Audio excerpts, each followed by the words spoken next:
Assalamualaikum warahmatullahi wabarakatuh. Alhamdulillahirobbilalamin, kita bertemu kembali di hari kedua ini dalam kegiatan pesantren ekologi. Nah, anak-anakku yang hebat, di sini yuk kita akan belajar di pertemuan kedua mengenai sampah, musibah atau berkah. Pada pertemuan pertama kita sudah membahas mengenai kebersihan lingkungan ya. Kita memahami di sini diniti hartinya dari dalil dan hadis, kemudian di ayat Al-Quran terkait kebersihan lingkungan ini. Yuk kita sekarang niti surti ya, yang kedua, sampah itu musibah atau berkah. Nah, kalau kita lihat ya, kita membaca dulu quote bab ini. Sampah itu jujur, ia selalu kembali ya. Kemudian entah sebagai bau atau yang mengganggu atau berkah yang kita kelola. Nah, itu ya. Nah, di pertemuan ini tujuan kali ini yaitu mengklasifikasikan sampah. Nanti kita akan memisahkan antara sampah organik, anorganik, B3 dengan benar, dan alasan yang masuk akal. Kemudian memahami dampak lingkungan di Jawa Barat melalui contoh nyata Citarum, Dayakolot, dan sekitarnya. Tentu contoh yang terdekat di lingkungan kita yaitu TPA Sarimukti ya. Nah, ini memahami dampak lingkungan di Jawa Barat. Kemudian yang ketiga, mengembangkan solusi kreatif. Nah, bagaimana nanti yang dapat bisa kita lakukan di sekolah maupun di rumah. Ini ya, bukan hanya ide, kita tuliskan di atas kertas.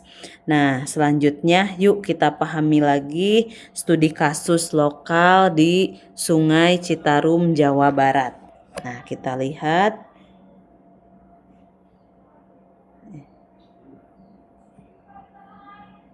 Nah, kita lihat Citarum itu seperti urat nadi bagi banyak wilayah di Jawa Barat. Ia mengaliri kehidupan tapi juga menerima sisa-sisa ya kehidupan manusia. Ketika sungai sehat, kita juga ikut sehat. Nah, ketika sungai sakit, kita ikut menanggung ya.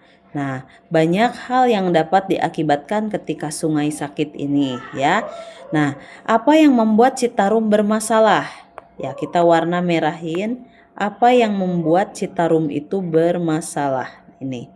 Mari kita sederhanakan agar gampang dipahami tanpa menyederhanakan masalahnya. 3 sumber utama besar yang sering disebut dalam isu Citarum yaitu limbah domestik rumah tangga. Nah, ini ya, limbah domestik rumah tangga. Seperti sampah harian, sisa makanan, plastik, air cucian, semuanya kan mengalir itu ke sungai ya pembuangannya. Kemudian yang kedua, di Jawa Barat itu banyak sekali industri-industri besar. Nah, ini mereka membuang sampahnya juga, ini tentu dialirkan ke sungai. Kemudian yang ketiga, kerusakan daerah aliran sungai. Kerusakan daerah aliran sungai ini akibat dari alih fungsi lahan ya, alih fungsi lahan. Nah, alih fungsi lahan ini perubahan penggunaan lahan yang asalnya di daerah dataran tinggi itu harusnya ditumbuhi oleh tumbuh-tumbuhan yang batangnya keras. Namun saat ini alih fungsi lahan ini seperti bencana yang terjadi di wilayah Pasir Langu berubah alih fungsi menjadi wilayahnya menjadi lahan pertanian ya, menanam tanaman atau sayur-sayuran. Kemudian juga adanya proses sedimentasi. Nah, adanya proses sedimentasi ini setelah alih fungsi lahan ini ketika air hujan turun. Nah, ketika air hujan turun tidak ada tumbuh-tumbuhan untuk menahan resapan air ini. Makanya ketika hujan turun, ia akan membawa material tanah ke daerah hilir sehingga menyebabkan sedimentasi. Nah, ini yang disebut dengan sedimentasi. Sehingga di daerah hulu ini kurangnya resapan air. Nah, makanya pemerintah pusat membentuk kerangka percepatan pengendalian pencemaran Das Citarum melalui peraturan Presiden nomor 15 tahun 2018. Nah, artinya sampai saat ini Perpres nomor 15 ini tahun 2018 masih diterapkan. Nah, bahkan di Jawa Barat itu sekarang ada program Citarum Harum gitu ya. Nah, selanjutnya kita akan melihat dalil pendukung dari Quran surat Ar-Rum ayat 41. Kita baca sama-sama ya. Bismillahirrohmanirrohim. Toharul fasadu fil barri wal bahri bima kasabat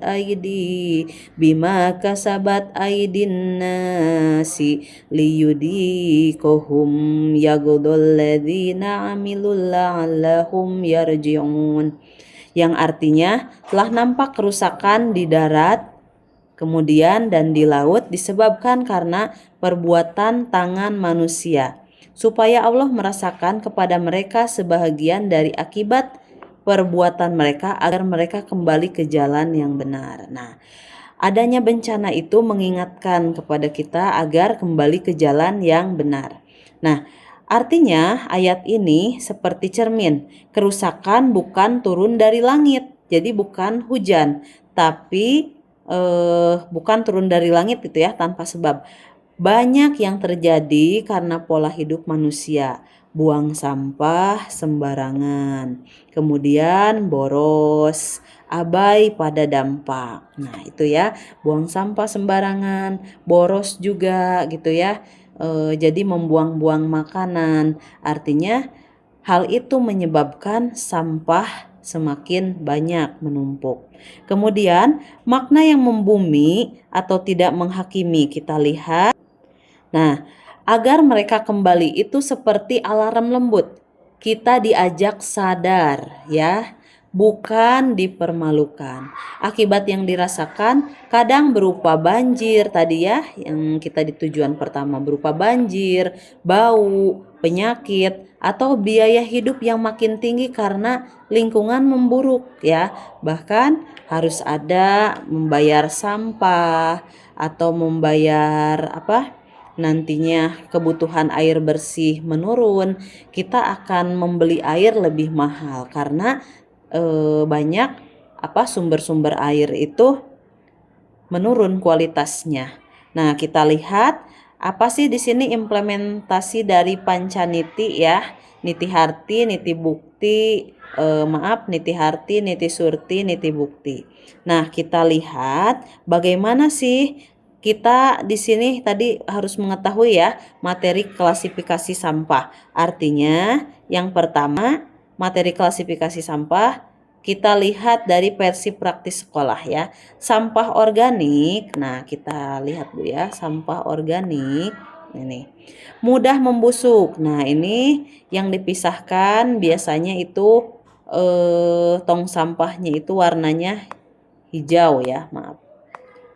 Tong sampahnya itu warna hijau. Nah, jadi di sini mudah membusuk. Bau belatung menambah gas pembusukan ya. Sampah anorganik itu sulit diurai seperti botol plastik. Jadi harus sudah bisa dipilah ya. Bungkus snack, kaleng, nah itu. Jadi menumpuk lama menyumbat saluran. Ini yang menyumbat saluran. Kemudian selanjutnya niti bukti, tadi sudah kita niti harti ya, kita harus mengetahui sampah organik itu cepat membusuk seperti sisa-sisa makanan, sementara anorganik itu seperti sampah plastik, botol. Kalau dibiarkan semakin menumpuk. Kalau dibiarkan juga, kalau sampah plastik itu terurainya sangat lama gitu ya, sampai 20 tahun. Nah, kita sekarang ke niti bukti. Niti bukti itu bagaimana kita bertindak nih ya. Lomba memilah sampah cepat dan tepat. Nah, di sini skemanya bagaimana karena kita ini harus kita bertemu ya. Di TKB kita harus bertemu. Nanti bagaimana cara memilahkan, kita akan mencari sampah ya nanti. Kita memilah nih kategorinya yang mana yang organik, anorganik, dan B3. Nah, anak-anakku, inti dari Gapura Pancawaluyanya dari materi ini yang pertama, singer, terampil memilah, cepat dan benar. Nanti kita akan memilah sampah ya. Kemudian pinternya, paham alasan bukan tebak-tebakan. Jadi sampah yang kalian buang di sini artinya akan berdampak kepada orang lain yang ada di lingkungan yang lain. Mungkin kita nggak terasa ketika lewat jalan seperti yang kita paparkan di pertemuan sebelumnya. Ketika kita lewat di jalan membuang satu bungkus plastik, bayangkan ketika yang lewat itu 1 orang dikali 1.000 orang, sampah itu akan banyak menumpuk gitu ya. Makanya di sini sudah dipahamkan alasannya gitu ya. Kemudian benar, disiplin. Nah, disiplin aturan main. Artinya disiplin aturan main di sini harus bisa di rumah, harus tugasnya nanti ada foto di rumah itu sudah ada minimal 2 tong sampah. Siapkan 2 plastik sampah di rumah. Edukasikan kepada orang tua juga. Di sini salah satunya, Mah setelah masak nanti untuk buka puasa, tolong buang sampah organik ke sini. Nah, tolong buang sampah anorganik di sini. Nah, gitu ya. Anorganik itu yang bungkus keresek plastik itunya nanti dipisah. Bager di sini, kerjasama tanpa saling menyalahkan gitu ya, kerjasama. Jadi kalau di rumah itu biasanya yang ibu rasakan juga ketika ibu menyiapkan ini ya, ini pengalaman nyata. Ketika ibu menyiapkan tong sampah, 2 tong sampah dekat tempat cuci piring. Nah, ini ibu misalkan sudah mulai siap membuang sampah organik ke tong sampah A, anorganik ke tong sampah B.